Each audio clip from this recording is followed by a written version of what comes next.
నమస్తే దోస్తులు. ఇంటికాడ అయితే ఇప్పుడు సంబరు ఎండాకాలం కాబట్టి ఇప్పుడు మామిడికాయల సీజన్. నిన్న రీల్ చూస్తుంటే మామిడికాయలు కనిపిస్తున్నాయి, అందుకనే మార్నింగ్ అయితే వెళ్ళి మ్యాంగో అయితే తీసుకొచ్చాను. కలమామిడి చూడనీకైతే ఎల్లో కలర్ ఉంది కానీ కచ్చా. ఇది ఒక్కదానికి 230 రూపీస్. చూడండి ఎంత రేట్ ఉందో ఒక్క కాయ, ఓన్లీ సింగిల్ పీసు. ఇంటికాడ 3-4 కిలోలు తేవచ్చు. చూద్దాం టేస్ట్ ఎలా ఉంది ఒకసారి. అయితే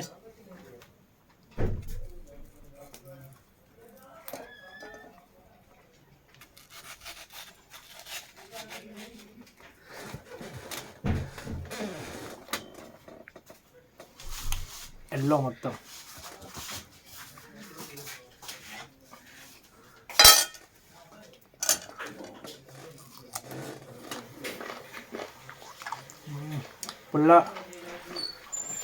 పుల్ల ఉంది. క్యాన్ పర్లేదు, బాగుంది.